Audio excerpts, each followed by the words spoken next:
Hello friends, welcome to 20 Fingers 2 Brains. This is part 14 of online shopping cart project. In this video, part 14, we are going to discuss the coding for updating the products bill and removing the unwanted products from the shopping cart. So let's open the project.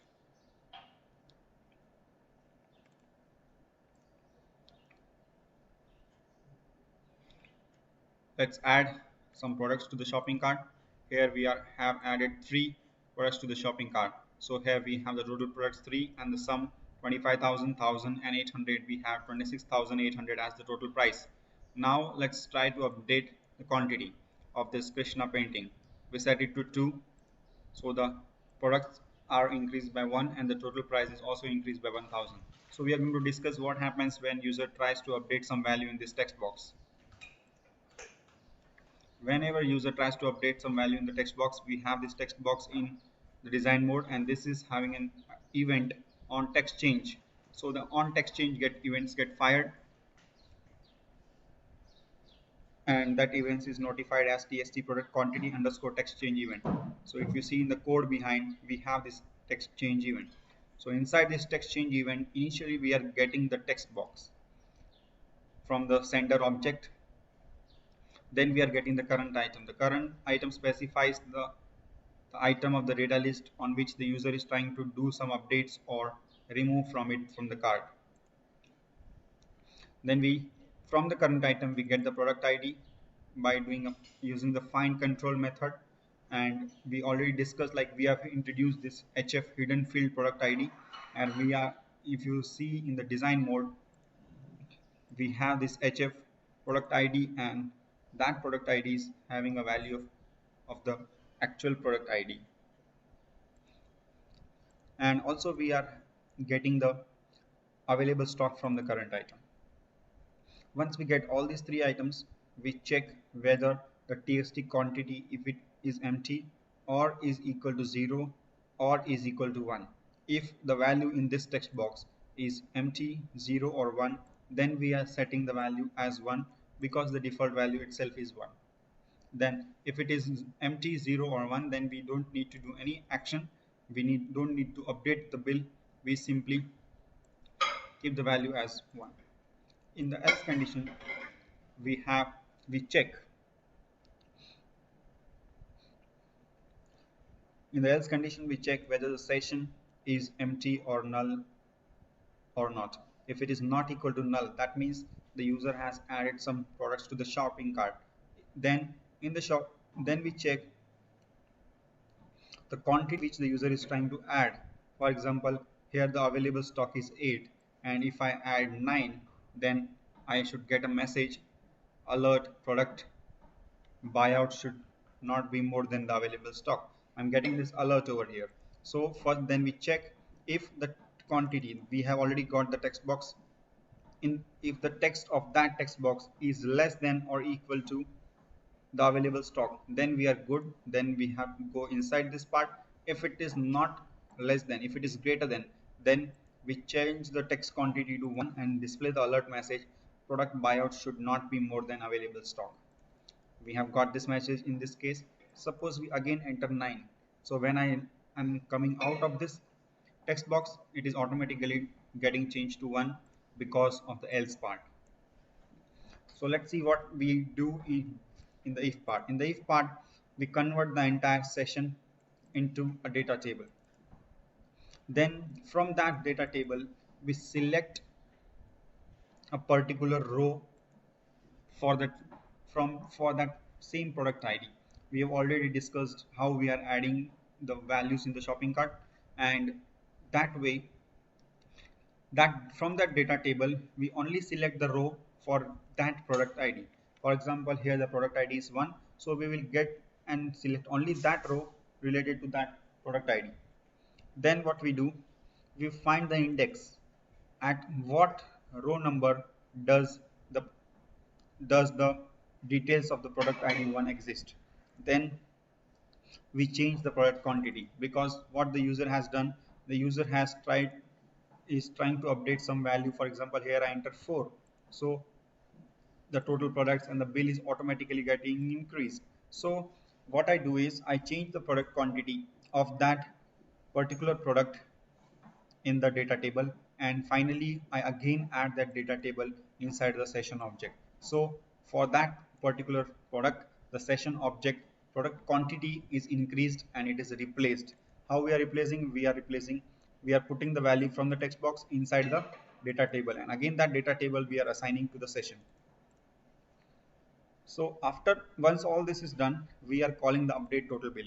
What this update total bill does is it goes through all the items we have already discussed in our previous video. It goes through all the items and then find the price label, the product quantity, and the product price. The product price equal to the price label and the product quantity. For example, the price label is 1000 and the quantity is 4000. So here it becomes 1000 into 4, 4000. Then that price is updated in the total price and the product count is also updated. So like this it goes for all the items. For example, here we have three items, so for all the three items it will loop through, and finally it will update the total price and total product into text box txt products and txt price.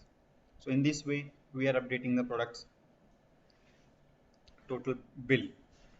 The next part we are going to discuss is what happens when user tries to remove the product from the cart. When user clicks on remove from cart, so we have already discussed this. Entire data list is there. We have this data list. So in this data list we have a button btn remove from cart, and that button is having an event btn remove from cart underscore click, and inside we have binded the product id so that the code can decide for code can decide which product the user is trying to remove. If the user is clicking on that button, that means the user is removing the clicking the button for the particular product ID. From the command argument, we can decide that. So let's discuss this event from the code behind. In the code behind, we have this event btn remove from cart. So if we initially we get the product ID from the command argument, then we check if the session is null or not. If it is not null, then we convert that session into a data table, and from the data table we get only that row for the particular product ID which the user is trying to get removed. So we get the data row using this query. Then if we check whether the data row is null or not, if it is not null, then we remove that entire data row because the user want to remove that product. So once the data row is removed, we from the data table we assign that data table again to the session. So the session is finally updated with the removed product, and then again we call the product method get my cart. So in this method get my cart, we have already discussed. This entire method will automatically display the updated cart, and from this get my cart we are calling update total bill. So the update total bill, the total products and total price will also be updated. For example, if I remove this product, so it's 4004 products, 1000 into 4, 4004 products. So this way, and if I remove it again, this is empty. So we have this else part in the get my cart which we have already discussed. So this will take care of everything and it will show the shopping cart is empty.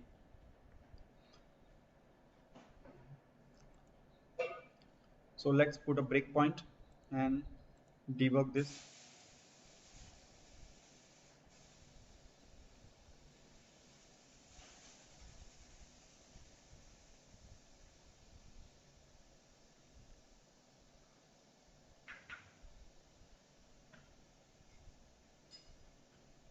Let me add few products to the shopping cart. Okay, so let me try to update the total bill. Let's see 6. So it goes in the txt products change quantity. Let's do F11.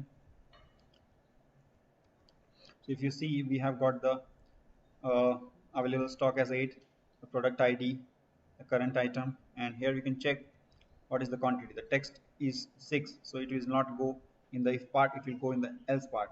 Here we have the session is not null, so it will check the quantity is 6 and the available stock is 10. So we are good, and we are going inside the if function.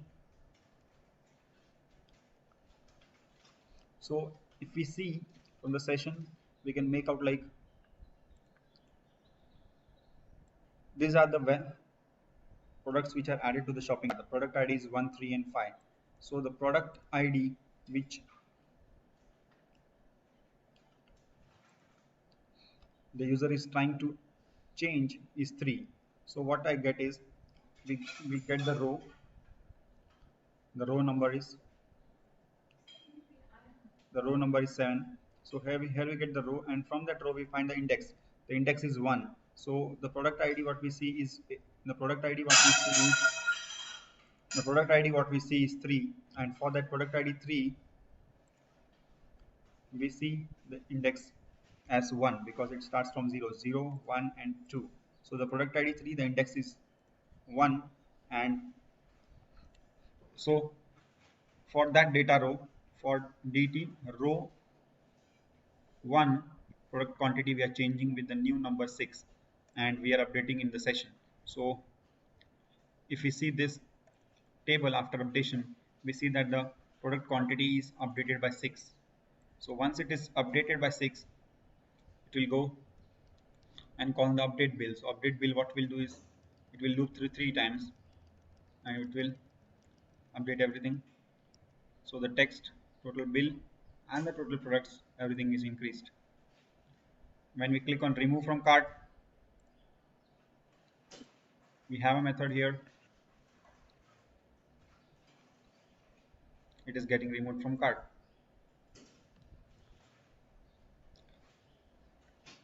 So this was the tutorial about adding the products to cart, changing the number of quantity which the user wants to buy, and also about removing the product from the shopping cart. And in this video we see how the total products and the total price of the customer details and customer bills are getting updated. So in the next part we will see how the user details like name, phone number, email ID, address, and all these details are getting saved in the database so that the admin of this website can see what order is placed. So this was about today's video. For next video you can subscribe our channel. Also you can like our Facebook page. All the details are being displayed in this video. If you have any query regarding understanding this video or any part you are not able to get, please let us know. You can comment on our YouTube channel, or also you can drop a message on our Facebook page. Thank you for watching this video. Don't forget to subscribe. Thank you.